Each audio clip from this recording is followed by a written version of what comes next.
Assalamualaikum warahmatullahi wabarakatuh. Alhamdulillahilladzi amara bil istiqamati zahiran wa batina wa ja'ala dhabtan nafsi asasa li salahil a'mali wal anzimah. Wa ashhadu an la ilaha illallah wahdahu la syarika lah ar-raqibu ala syirri wal alaniyah.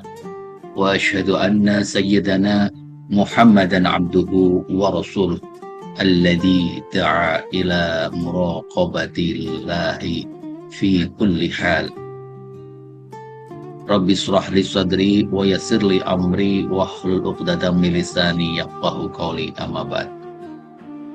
Sahabat SPI yang dimuliakan Allah,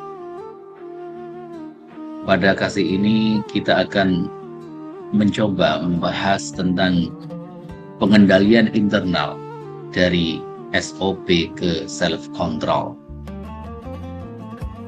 Ramadan dan transformasi pengendalian. Dalam organisasi modern, pengendalian internal sering dipahami sebagai SOP, checklist dan dokumen kepatuhan. Namun Ramadan mengajarkan bahwa pengendalian yang paling kuat bukanlah yang tertulis di kertas, melainkan yang hidup di dalam diri.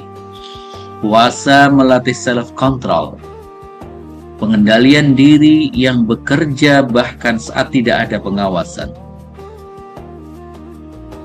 Allah Subhanahu wa Ta'ala berfirman dalam surat An-Nisa ayat 1, Innallaha kana 'alaikum raqiba. Sesungguhnya Allah selalu mengawasi kalian. Kemudian juga Rasulullah sallallahu alaihi wasallam bersabda, Laysal syadidu bidzara'ati, innamas syadidul ladzi yamliku nafsahu indal ghadab.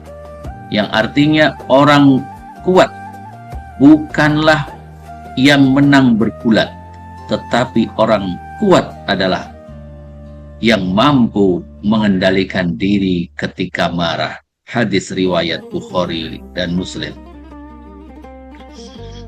Batasan SOP dan sistem formal. SOP sangat penting sebagai pedoman kerja, standar kepatuhan, dan alat akuntabilitas.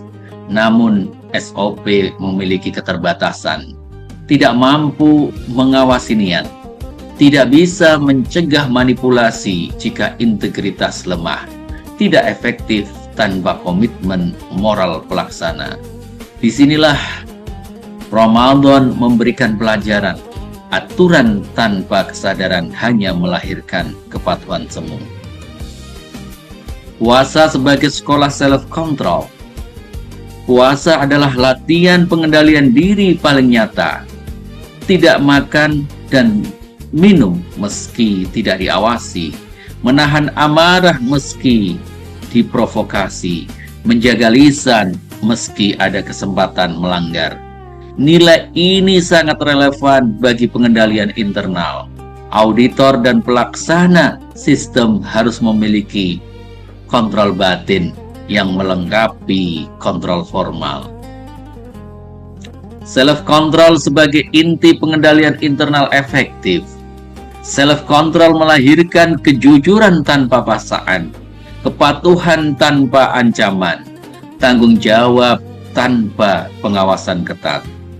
Organisasi dengan budaya self-control yang kuat akan meminimalkan fraud, kecurangan, mempercepat pencapaian tujuan, mengurangi biaya pengawasan. Kemudian Ramadan mengajarkan transisi penting dari fear-based control ke value-based control, dari kepatuhan karena diawasi ke kepatuhan karena iman dan integritas. Inilah pengendalian internal yang berkelanjutan, hidup bahkan saat auditor tidak hadir. Marilah kita renungkan hadis dalam sebuah hadis Rasulullah sallallahu alaihi wasallam, alaikum bisidqi wa inna sidqa yahdi ilal birri wa innal birra yahdi ilal jannah. Hendaklah kalian berlaku jujur, karena kejujuran membawa kepada kebaikan dan kebaikan membawa ke surga. Hadis riwayat Bukhari dan Muslim. Semoga bermanfaat. Wabillahi taufik wal hidayah. Assalamualaikum warahmatullahi wabarakatuh.